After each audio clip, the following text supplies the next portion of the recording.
আল্লাহ সুবহানাহু ওয়া তাআলা আমাদেরকে পৃথিবীতে পাঠিয়েছেন,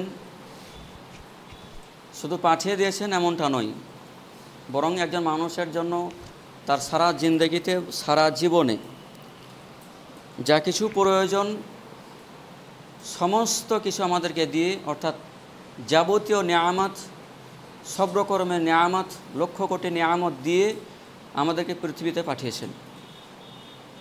আমরা দুই চোখে যা কিছু দেখতে পাচ্ছি, এমনকি যা কিছু দেখতে পাচ্ছি না, সমস্ত কিছু হচ্ছে আল্লাহ সুবহানাহু ওয়া তাআলা দেওয়া অগণিত লক্ষ কোটি নিয়ামত।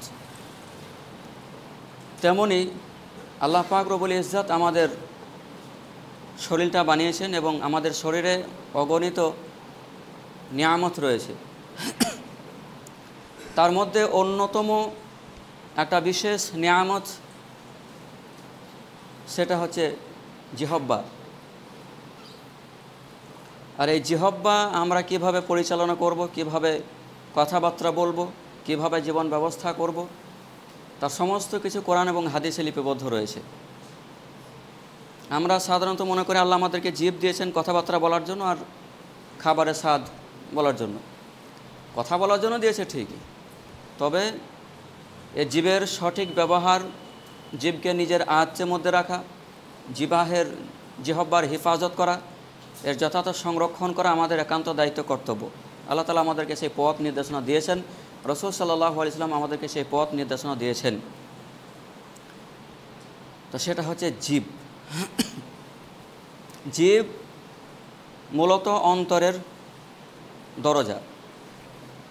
ভিতরটা হচ্ছে গোডাউন, মানুষের ভিতরটা হচ্ছে গোডাউন, আর জিহব্বাটা হচ্ছে সাইনবোর্ড। যেমন বাজারে দেখবেন যত কাপড়ের দোকান আছে, কাপড়ের দোকান লেখা থাকবে অমুক বস্ত্রালয়, অতমুক বস্ত্রালয়, তার মানে বোঝা যাচ্ছে ভিতরে কাপড় চোপড় আছে, ভেতরে রড সিমেন্ট নেই, এটুকুন বোঝা যাচ্ছে। সোনার দোকানে লেখা থাকবে দেখবেন অমুক জুয়েলার্স বা তমুক জুয়েলার্স, তার মানে বোঝা যাচ্ছে ভিতরে যাবতীয় স্বর্ণের জিনিস পাওয়া যাবে। বা আরও লেখা থাকবে দেখবেন অমুক ফার্নিচার, তমুক ফার্নিচার, তার মানে বোঝা যাচ্ছে যে ভিতরে লোহার ওই আপনার আলমারি, শোকেস, আলনা ইত্যাদি পাওয়া যাবে। তাহলে দোকানের ভিতরে কি রয়েছে এটা আমরা দেখতে পাচ্ছি না। কিন্তু দোকানটা যদি শাটার নামানো থাকে, দুটো তিনটে গেট যদি লাগানো থাকে, তাহলে ভিতরে কি আছে এটা আমরা বলতে পারবো না। আমরা কি দেখে বলছি? ওই দোকানের ওপরে যে বড় বড় অক্ষর করে লেখা রয়েছে সাইনবোর্ড, সেটা কাপড়ের দোকান হোক, ফার্নিচারের দোকান হোক, ঔষধের দোকান হোক বা আরও কিছু হোক, সেটা আমরা সাইনবোর্ড দেখে আমরা বুঝতে পারছি যে ভিতরে কি আছে। তো মানুষের ভিতরটাও ঠিক সেরকমই। কোনো মানুষের উপর দেখে বিচার করা যাবে না। কোনো মানুষকে দেখে আপনি বলতে পারবেন মানুষটা কেমন। আমার ভিতরটা কেমন, ভিতরটা কি আছে, কিসে পরিপূর্ণ, কিসের অভাব, যাবতীয় সমস্ত কিছু আমার গোপন তথ্যকে ফাঁস করে দেবে, সেটা হচ্ছে আমার এই সাইনবোর্ড জিহব্বা। আর এই জিহব্বার ক্ষমতা এর প্রবল অনেক বেশি। এই জিহব্বার কত ক্ষমতা? এই জীবের একটাই ক্ষমতা, সেটা হলো হয় আপনাকে জাহান্নামে নিয়ে যাবে আর না হয় আপনাকে জান্নাতে নিয়ে যাবে। এই জিহব্বা ছোট্ট একটা গোস্ত পিণ্ডি, একটা গোস্তের টুকরো। এর ওজন, এর ভারী, এর ঘনত্ব, বিশাল ওজন, আপনি মাপ করতে পারবেন না। এই জিহব্বা একজন মানুষকে ধ্বংসের অতল তলে তলিয়ে দিতে, নিক্ষেপ করতে সাহায্য করে। আবার এই জিহব্বা একজন মানুষকে স্বর্ণ শিখরে আরোহণ করাতে পারে। এটাই হচ্ছে জিহব্বার ক্ষমতা। হাফেজ ইমাম ইবনুল কাইয়িম রাহিমাহুল্লাহ তিনি বলছেন যে মানুষকে প্রতারণা করার জন্য শয়তান মানুষের শরীরে তিনটে জিনিস দেখে এবং সেই তিনটে জিনিসে অতি সহজে শয়তান মানুষকে নিজের কাবু, নিজের আয়ত্তের মধ্যে করে নেয়। তার মধ্যে একটা, যেটা মানুষের জন্য এত বেশি ভয়ঙ্কর, এত বেশি ক্ষতিকর, এত ডেঞ্জারাস একটা জিনিস, মানুষের জীবনের জন্য এত একটা বিপজ্জনক, এমন খাতারনাক সেই জিনিস, যে এই জিনিসটা দিয়ে জাহান্নামে যত সহজে যাওয়া যাবে, ভালো করে বুঝবেন, যেই জিনিসটার মাধ্যমে জাহান্নামে যাওয়া যতটা সহজ হবে, অন্যান্য কোনো কাজ করে জাহান্নামে যাওয়া অতটা সহজ হবে না। সেটা হচ্ছে জিহব্বা। আমার আপনার মনের মধ্যে যেটাই আসলো, যখনই শয়তান হুকুম করলো অমুককে গাল দিয়ে দে, ফট করে আপনি গাল দিয়ে দিলেন। যখনই ইবলিস হুকুম করলো অমুকের নামে একটু গীবত কর, ফট করে আপনি গীবত করে দিলেন। মুহূর্তের মধ্যে 1 সেকেন্ড লাগলো না, আপনার জন্য জাহান্নাম নির্ধারণ হয়ে গেল। মনে হচ্ছে যে একটা কথাতে আল্লাহ জাহান্নামে দেবে। জি, একটা কথাতেই জাহান্নামে দেবে।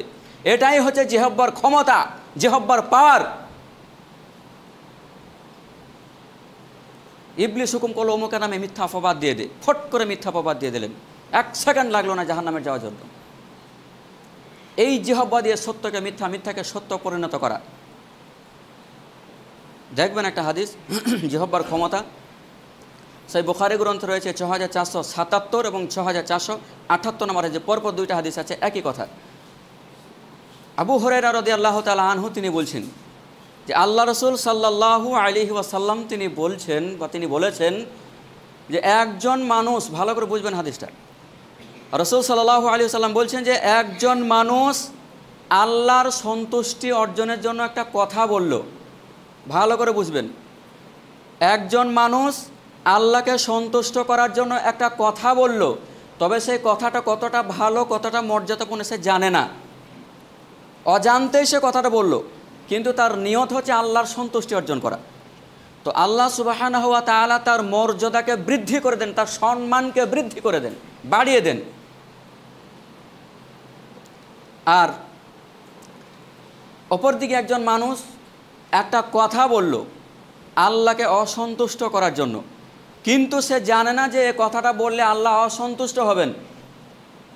একজন লোক আল্লাহকে অসন্তুষ্ট করার জন্য একটা কথা বলল, তবে লোকটা জানে না যে কথাটা আমি বলছি এই কথাটার জন্য আল্লাহ অসন্তুষ্ট হবেন। রাসূলুল্লাহ সাল্লাল্লাহু আলাইহি ওয়াসাল্লাম বলছেন ওই লোকটাকে কিয়ামতের দিন ওই কথাটাই জাহান্নামে নিক্ষেপ করবে। তাহলে একজন মানুষ সকাল থেকে নিয়ে সন্ধ্যা পর্যন্ত, ঘুম থেকে ওঠা থেকে নিয়ে দ্বিতীয়বার ঘুমাতে যাওয়া পর্যন্ত, সকাল থেকে সন্ধ্যা পর্যন্ত, ছোট থেকে নিয়ে বড় পর্যন্ত, একদম ভূমিষ্ঠ হওয়া, কথাবার্তা যখন থেকে শিখেছে, বুঝ শক্তি যখন থেকে হয়েছে তখন থেকে নিয়ে মৃত্যু পর্যন্ত একজন মানুষ তার সারা জিন্দেগিতে কত কথা যে বলে, লক্ষ কোটি কোটি মিলিয়ন বিলিয়ন কথা সে বলে, কোন কথাটার জন্য জাহান্নামে যাবে বলেন তো কে বলবে? এই জিহ্বার এতটাই ক্ষমতা যে একটা কথার জন্য জাহান্নামে নিক্ষেপ করে দেবে। এবার আপনি বলুন, সারাদিন আপনি যে কত হাজার হাজার কথা বলছেন, কোন কথাটার জন্য জাহান্নামে যাবেন? আপনি নিজেও জানতে পারবেন না জাহান্নামে আসার কারণ কি। অথচ রাসূল সাল্লাল্লাহু আলাইহি ওয়াসাল্লাম বলছেন একজন লোক আল্লাহকে অসন্তুষ্ট করার জন্য কথা বলল, সে জানে না যে কথাটা খারাপ, সে জানে না যে কথাটা আল্লাহ অসন্তুষ্ট হবেন, তারপরে ওই কথাটাই জাহান্নামে নিয়ে যাবে কিয়ামতের দিন। সে বুখারীর হাদিস। তাহলে জিহ্বার ক্ষমতা আমরা এতটুকুন ধারণা হলো যে এর ক্ষমতা, এর পাওয়ার, এর শক্তি অনেক বেশি। হয় এই জিহ্বা জান্নাতে নিয়ে যাবে, আর না হয় এই জিহ্বা জাহান্নামে নিয়ে যাবে। শুধু এতটুকুন বুঝে রাখেন, এই জিহ্বা আল্লাহ সুবহানাহু ওয়া তাআলার দান। শুধু জিহ্বা নয়, শরীরের যত অঙ্গ রয়েছে সমস্ত কিছু আল্লাহ সুবহানাহু ওয়া তাআলা একটা বিরাট নিয়ামত। যেমন আল্লাহ রাব্বুল আলামিন বলছেন সূরা বালাদ 90 নম্বর সূরার 7 এবং 8 নম্বর আয়াত, আল্লাহ বলছেন আলাম নাজআল লাহু আইনাইন, আমি কি তোমাদের দুটো চোখ বানাইনি? আমি কি তোমাদেরকে দুটো চোখ দিইনি? ওয়া লিসানাও ওয়া শাফাতাইন, এবং আমি তোমাদেরকে একটা জিহ্বা দিইনি আর দুটো ঠোঁট দিইনি? তাহলে আল্লাহ রাব্বুল আলামিনের এই সমস্ত কিছু হচ্ছে বিরাট নিয়ামত। আর এই সমস্ত নিয়ামতের যদি সঠিকভাবে এর রক্ষা করতে না পারি, রক্ষণাবেক্ষণ যদি করতে না পারি, এর হেফাজত যদি করতে না পারি, তাহলে কিয়ামতের দিনে জাহান্নামের জন্য প্রস্তুত হয়ে যেতে হবে। যেমন আল্লাহ রাব্বুল আলামিন কোরআন সূরাতুল আরাফ 7 নম্বর 179 নম্বর আয়াতে তিনি বলছেন ওয়ালাকাদ দারা'না লি জাহান্নামা কাসীরাম মিনাল জিন্নি ওয়াল ইনস, আল্লাহ বলছেন অধিক মানুষ এবং অধিক জিনকে আমি সৃষ্টি করেছি জাহান্নামে দেওয়ার জন্য। এক পরিষ্কার বলে দিয়েছেন আল্লাহ তাআলা। আল্লাহ বলছেন আমি অনেক সংখ্যক মানুষকে সৃষ্টি করেছি আর অনেক সংখ্যক জিনকে সৃষ্টি করেছি তাদেরকে জাহান্নামে দেওয়ার জন্য, জাহান্নামে দেওয়ার জন্যই সৃষ্টি করেছি। এবার কাজটা বলছেন আল্লাহ তাআলা এমন জালেম নন যে মানুষকে বললেন যে আমি তোমাদেরকে সৃষ্টি করছি জাহান্নামের জন্য, আর জাহান্নামে যাওয়ার কারণ উল্লেখ করবেন, এটা আল্লাহ তাআলা নন, এরকম নন। ইন্নাল্লাহা লা ইয়াজলিমুন নাসা শাইআ, আল্লাহ কোনো মানুষের প্রতি বিন্দুমাত্র জুলুম করেন, আল্লাহ জালেম নন। এবার কাজটা আল্লাহ বলছেন কি লাহুম কুলুবুন, আল্লাহ বলছেন আমি তাদেরকে একটা হৃদয় দিয়েছি, বুঝ শক্তি দান করেছিলাম, কলব দিয়েছিলাম, লা ইয়াফকাহুনা বিহা, যে জিনিসটা দিয়ে তারা বুঝলো না, ওয়ালাহুম আ'য়ুনুন লা ইউবসিরুনা বিহা, আল্লাহ বলছেন আমি তাদেরকে দুটো চক্ষু দান করেছিলাম, নিয়ামত, সেই নিয়ামত দিয়ে লা ইউবসিরুনা বিহা, দেখলো না, সেই চোখ দিয়ে তারা দেখলো না, ওয়ালাহুম আযানুন, তাদেরকে দুটো কান দিয়েছি, লা ইয়াসমাউনা বিহা, যে কান দিয়ে তারা শুনলো না। আল্লাহ এই সমস্ত মানুষদের জন্য বলছেন যারা আমরা এই সমস্ত জিনিসকে সঠিকভাবে ব্যবহার করতে পারি না, আল্লাহ তাদের জন্য বলছেন উলাইকা কাল আনআম, তারা হচ্ছে চতুষ্পদ জন্তুর মতো, তারা কুকুর শেয়ালের মতো, তারা গরু ছাগলের মতো। আনআম চতুষ্পদ জন্তুদেরকে বলা হয়। বরং আরেকটা শব্দ আল্লাহ ব্যবহার করেছে যে বালহুম আদাল, তার থেকে পথভ্রষ্ট, তার থেকে ঘৃণিত, তার থেকেও নিকৃষ্ট। কাদেরকে বলছেন? আমাদেরকে বলছেন। কেন? কারণ আল্লাহ রাব্বুল আলামিন আমাদের শরীরে যা কিছু প্রয়োজন সমস্ত কিছু বিরাট বিরাট নিয়ামতগুলো দিয়েছেন, এবং আল্লাহ বলে দিয়েছেন এগুলো সঠিকভাবে ব্যবহার করার জন্য। সঠিকভাবে ব্যবহার না করার কারণে আল্লাহ বলছেন তারা হয়ে গেছে চতুষ্পদ যন্ত্রের মতো, বরং তার থেকেও নিকৃষ্ট। ওয়া উলাইকা হুমুল গাফিলুন, তারাই হচ্ছে পথভ্রষ্ট, তারা হচ্ছে গাফেল। তাহলে আল্লাহ সুবহানাহু ওয়া তাআলার দেওয়া আমাদের শরীর, আমাদের বডিতে যা কিছু রয়েছে এক একটা বড় নিয়ামত, আর এই নিয়ামতের সঠিকভাবে হেফাজত করতে হবে। জিহ্বা মর্মে রাসূল সাল্লাল্লাহু আলাইহি ওয়াসাল্লাম একটা হাদিসের মধ্যে বলছেন, তিরমিজি গ্রন্থে রয়েছে 2410 নম্বর হাদিস, এবং ইবনু মাজাহ গ্রন্থে রয়েছে 30 নম্বর অধ্যায় 3972 নম্বর হাদিস। সুফিয়ান ইবনে আব্দুল্লাহ রাদিয়াল্লাহু তাআলা আনহু তিনি বলছেন, কুলতু ইয়া রাসূলুল্লাহি হাদ্দিসনি বি আমরিন আতাসিমু বিহি। আব্দুল্লাহ রাদিয়াল্লাহু তাআলা আনহু বলছেন, সুফিয়ান বিন আব্দুল্লাহ রাদিয়াল্লাহু তাআলা আনহু তিনি বলছেন যে আমি আল্লাহ রাসূল সাল্লাল্লাহু আলাইহি ওয়াসাল্লামকে জিজ্ঞাসা করলাম, বললাম ইয়া রাসূলুল্লাহ, আমাকে এমন একটা হাদিসের কথা বলে দেন যেই হাদিসটা আমি মজবুতির সঙ্গে আঁকড়ে ধারণ করব, একটা হাদিস আমাকে বলে দেন। তখন রাসূল সাল্লাল্লাহু আলাইহি ওয়াসাল্লাম বললেন, কুল, তুমি বলো, তুমি এটা সাক্ষ্য দাও, রব্বি আল্লাহ সুম্মা ইসতাকিম, তুমি বলো আমার রব হচ্ছেন আল্লাহ, আমার প্রতিপালক, আমার প্রতিপালনকারী, আমার স্রষ্টা, আমার মালিক হচ্ছেন আল্লাহ, সুম্মা ইসতাকিম, এবং তুমি এই কথাটার উপরে অটল থাকবে, টিকে যাবে।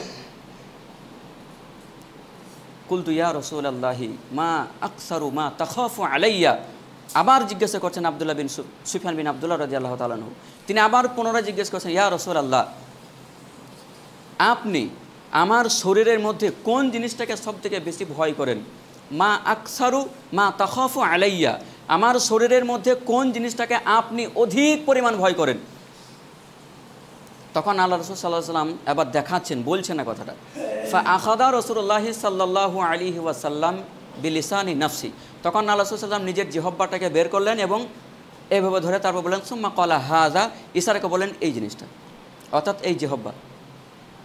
তো সুফিয়ান বিন আব্দুল্লাহ জিজ্ঞাসা করছেন যে আপনি আমার শরীরের কোন অঙ্গটাকে বেশি ভয় করেন? সব থেকে বেশি আকসারা শব্দ ব্যবহার করেছেন সুফিয়ান, যে কোন জিনিসটাকে অধিক পরিমাণে ভয় করেন আমার শরীরে। আল্লাহ রাসূল সাল্লাল্লাহু আলাইহি ওয়াসাল্লাম উত্তর না দিয়ে রাসূল সাল্লাল্লাহু আলাইহি ওয়াসাল্লাম ফাআখাদা রাসূলুল্লাহ সাল্লাল্লাহু আলাইহি ওয়াসাল্লাম বিলিসানিন, আল্লাহ রাসূল সাল্লাল্লাহু আলাইহি ওয়াসাল্লাম নিজের জিহ্বাটাকে বের করে ধরে ইশারা করে বলেন এই জিনিসটা। তাহলে আমাদের বডিতে, আমাদের শরীরে সবথেকে ভয়ঙ্কর, সবথেকে ক্ষতিকর, সবথেকে খাতারনাক, সবথেকে বিপজ্জনক যেই বস্তু সেটা হচ্ছে জিহ্বা। এই জিহ্বা দিয়ে সত্যকে মিথ্যা করা যায়, এই জিহ্বা দিয়ে একজন মানুষকে মিথ্যা অপবাদ দেওয়া যায়, এই জিহ্বা দিয়ে দিন রাত কত ব্যবসা বাণিজ্য আপনি করছেন মিথ্যার ওপরে, এর ক্ষমতা অনেক বেশি। উকবা বিন আমির রাদিয়াল্লাহু তাআলা আনহু, মিশকাত গ্রন্থে হাদিসটা আসছে 4626 নম্বর হাদিস। তিনি জিজ্ঞাসা করছেন আল্লাহ রাসূল সাল্লাল্লাহু আলাইহি ওয়াসাল্লামকে, কুলতু ইয়া রাসূলুল্লাহি মান নাজাত, হে আল্লাহ রাসূল সাল্লাল্লাহু আলাইহি ওয়াসাল্লাম, আপনি আমাকে বলে দেন নাজাতের উপায় কি, মুক্তির পথ কি? মান নাজাত, কিভাবে নাজাত পাবো, আমি কি করলে নাজাত পাবো? কে জিজ্ঞাসা করছেন? উকবা বিন আমির, একজন সাহাবী, আল্লাহ রাসূল সাল্লাল্লাহু আলাইহি ওয়াসাল্লামের সাথী। তিনি জিজ্ঞাসা করছেন আল্লাহ রাসূল আমাকে বলে দেন মুক্তির পথ কি, কি করলে আমি মুক্তি পাবো? তখন আল্লাহ রাসূল সাল্লাল্লাহু আলাইহি ওয়াসাল্লাম বলছেন, আলসিনাতাহুম আলজিম আমসিক আলাইকা লিসানাক, তুমি তোমার নিজের জিহ্বাকে, তুমি তোমার নিজের লিসানকে হেফাজত করবে, তুমি তোমার জিহ্বাকে নিজের আয়ত্তের মধ্যে রাখবে, তুমি তোমার জিহ্বাকে সঠিক কাজে ব্যবহার করবে। আমসিকা আলাইকা লিসানাক তুমি তোমার জিহ্বাকে নিজের আয়ত্তের মধ্যে রাখবে। এক। দুই হলো ওয়াল ইয়াসাআকা বাইতুক, তুমি তোমার ঘরেই থাকবে, বাইরে বের হতে পারবে না। এ কথাটা কাকে বলছেন? একজন সাহাবীকে, একজন পুরুষকে বলছে, কোনো মহিলাকে নয়, কোনো মেয়েকে কথা বলছে না। একজন সাহাবী, আল্লাহ রসুল সাল্লাল্লাহু আলাইহি ওয়াসাল্লামের সাথী, তিনি পুরুষ। আল্লাহ রসুল বলছেন ওয়াল ইয়াসাআকা বাইতুক, তুমি তোমার ঘরে থাকবে। আর ওয়াবকি আলা খতিআতিক, এবং তুমি তোমার গুনাহের জন্য অনবরত প্রতিনিয়ত আল্লাহর কাছে ক্রন্দন করবে, কান্নাকাটি করবে। আল্লাহ রাসূল সাল্লাম তিনটে কথা বললেন নাজাতের পথ, মুক্তির পথ। তার একটা হচ্ছে জিহ্বাকে একবারে সংবরণ করে নাও, একবারে নিজের আত্মের মধ্যে রাখা, মুখ খোলাই চলবে না, একবারে মুখ বন্ধ। দুই হচ্ছে একদম ঘরেই বসে থাকতে হবে। বলেন তো আমাদের সমাজে কতজন মানুষ আমরা নিজেদের জিহ্বাকে হেফাজত করেছি, বন্ধ রেখেছি? কেউ দুটো কথা বললো, বলেন তো এরকম কোনো মানুষ যে আমি তাকে কিছু না বলে চলে এসেছি? বরং প্রতিযোগিতা শুরু হয়ে যায়। তুমি আমাকে দুটো কথা শুনেছো, আমি তোমাকে চারটা কথা শোনাবো। আমি পুরুষ, আমি কাপুরুষ নই। আপনি মনে করছেন দুটো কথা শুনে দেওয়াটা পুরুষত্ব? দুটো বেশি কথা শুনে দেওয়াটা কাপুরুষের পরিচয়। আল্লাহর রাসূল সাল্লাল্লাহু আলাইহি ওয়াসাল্লাম বলেছেন তুমি তোমার জিহ্বাকে হেফাজত করবে, নিজের আয়ত্তের মধ্যে রাখবে। অপরদিকে আবার তিনি বলছেন তুমি তোমার ঘরেই থাকবে, বাইরে বেরোতে পারবে না। আর আমাদের সমাজে মানুষ, যদি একজন মানুষ, কোনো পুরুষ, কোনো ব্যক্তি পরিবার একটু সময় দেয়, বাহিরে বন্ধু বান্ধবদের সাথে আড্ডা একটু না দেয়, বাইরে যদি চার আড্ডায়, চার স্টলে, টাসার আড্ডায় যদি না বসে, পরিবারে যদি একটু সময় দেয়, স্ত্রী ছেলে মেয়ে যদি একটু সময় দেয়, মা বাপের কাজে যদি একটু সাহায্য করে দেয়, বাড়িতেই যদি থাকে, তো তখন তাকে ইয়ার্কি করে, ঠাট্টা করে বলে তুই কি মেয়ে হয়ে গেছিস রে? এইরকম সমাজের মানুষ এখনো পর্যন্ত আছে। আল্লাহ রসুলের নির্দেশ তুমি ঘরেই থাকবে। আর একজন মানুষ বেশি ঘরে থাকলে বা তাকে বলছে তুই মেয়ে হয়ে গেছিস নাকি? কে বলেছে? মুক্তি যদি পেতে চান, কিয়ামতের দিনে যদি নাজাত পেতে চান, এই জিহ্বাটাকে বন্ধ রাখতে হবে। কোন কথার কারণে জাহান্নামে যাবেন আপনি নিজেই বুঝতে পারবেন না। এক সেকেন্ডে জাহান্নামে চলে যাবেন, কেউ বাধা দিতে পারবে না। আর 3 নম্বরে বলছেন তুমি তোমার গুনাহের জন্য বেশি বেশি কান্নাকাটি করবে। আমরা 5 জন মানুষ এক জায়গাতে জমা হয়ে গেলে বা শুরু হয়ে গেল আমাদের।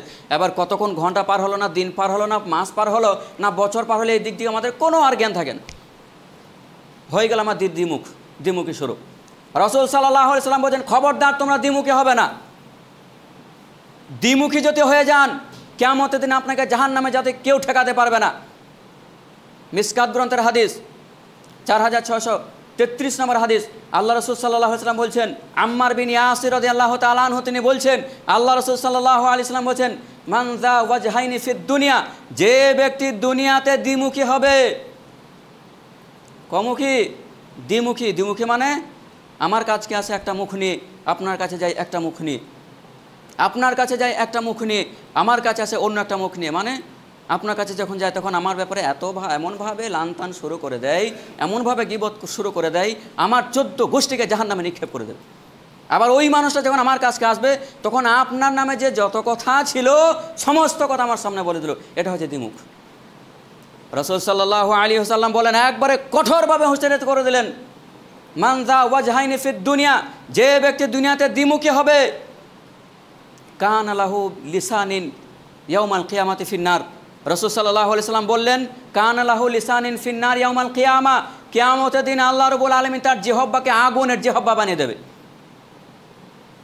এবার বলেন তো, যেই চায়ের স্টলে বসে একজন মানুষের গীবত করছেন, ওই চুলোতে যে টকবক করে চা ফুটে, গরম ফুটন্ত টকবকে চা একটু চুমুক নিয়ে দেখবেন তো একবার, দেখবেন 3 দিন কথা বলতে পারবেন না, 300 টাকা ওষুধ খেতে হবে আপনাকে। আর কিয়ামতের দিন আপনার জন্য আল্লাহ রাসূল সাল্লাল্লাহু আলাইহি ওয়াসাল্লাম বলছেন জিহ্বা হবে আগুনের।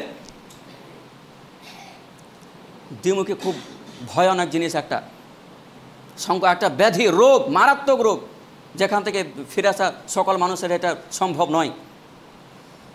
অতএব আল্লাহ রাব্বুল আলামিনকে ভয় করতে হবে। আর একটা হাদিস আমি বলে দিই, বলার অনেক কিছু আছে।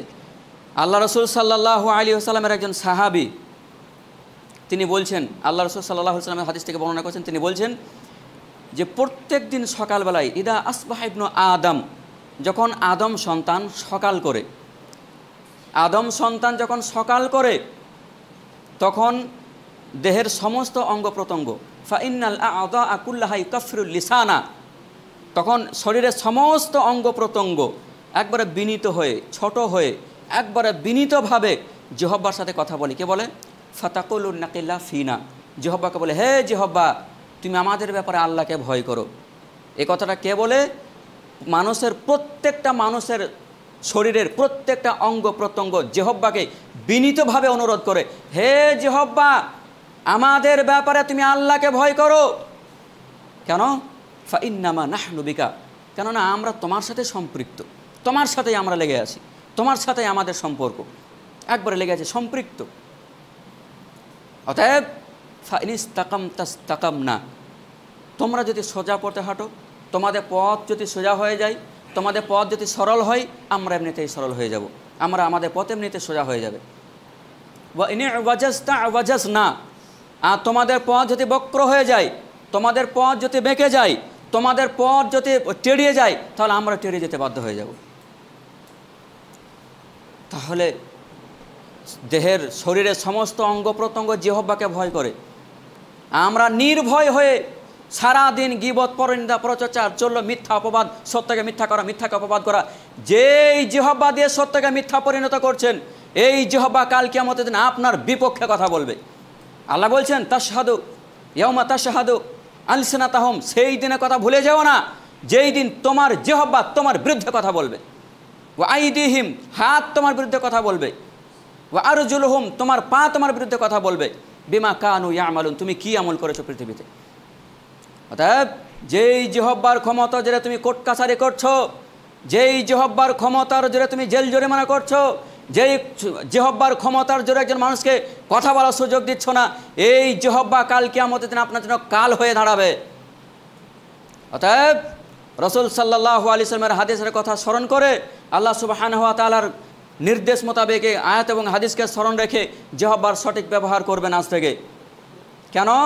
কারণ মুখ থেকে যেইটা লাফজ, যেই কথাটা বের হয়, সংরক্ষণ করার জন্য দুইজন ফেরেশতা আমার আপনার কাছে থাকে প্রতিনিয়ত। মুখ খুলবেন, লিপিবদ্ধ হয়ে যাবে, ভালো অথবা মন্দ। এই জন্য রাসূল সাল্লাল্লাহু আলাইহি ওয়াসাল্লাম বলছেন, যদি মুখ খোলা প্রয়োজন পড়ে, একান্ত যদি প্রয়োজন পড়ে, তাহলে মুখ খুলবে কিসের জন্য? সুবহানাল্লাহ, আলহামদুলিল্লাহ, লা ইলাহা ইল্লাল্লাহু ওয়াল্লাহু আকবার, এই জন্য মুখ খুলবে, আনায় মুখ খুলবে না। প্রিয় হাজিরিন, পরিশেষে আমি আল্লাহ রাব্বুল আলামিনের কাছে দোয়া করি, আল্লাহ সুবহানাহু ওয়া তাআলা যেহেতু জিহ্বা তোমার বড় নিয়ামত, তোমার দান, যা প্রত্যেকটা মানুষকে আমাদেরকে দিয়েছো, আমরা যেন এই জিহ্বা এই জবানের সঠিক কাজে লাগাতে পারি এবং সঠিকভাবে ব্যবহার করতে পারি, এবং বিশেষ করে আমরা যেন আমাদের নিজেদের জিহ্বাকে নিজেদের আয়ত্তের মধ্যে রাখতে পারি, এ সংযত করতে পারি, এর দায়িত্ব, এর হেফাজত করতে পারি। সেই তৌফিক তুমি আমাদের দাও, আল্লাহুম্মা আমিন। পরিশেষে আমাদের কাছে আলো দোয়া করি, আল্লাহ সুবহানাহু ওয়া তাআলা আমরা পৃথিবীতে যতদিন জীবিত আছি, তুমি আমাদেরকে ঈমান আমানের হালাতে জীবিত রাখো। যখন আমাদের মৃত্যুর সময় হয়ে যাবে, তখন যেন মুসলিমের হালাতে এবং ঈমানদার হয়ে কালেমা লা ইলাহা ইল্লাল্লাহ, আল্লাহকে এক সাক্ষ্য হিসেবে এটা দিয়ে আমরা যেন পৃথিবী থেকে বিদায় নিতে পারি, সেই তৌফিক তুমি আমাদের দাও, আল্লাহুম্মা আমিন। ইন্নাল্লাহা ওয়া মালাইকাতাহু ইউসাল্লুনা আলান নবী ইয়া আইয়ুহাল্লাযীনা আমানু সাল্লু আলাইহি ওয়া সাল্লিমু তাসলিমা। আল্লাহুম্মা সাল্লি আলা মুহাম্মাদি ওয়া আলা আলি মুহাম্মাদ كما صليت على إبراهيم وعلى آل إبراهيم إنك حميد مجيد.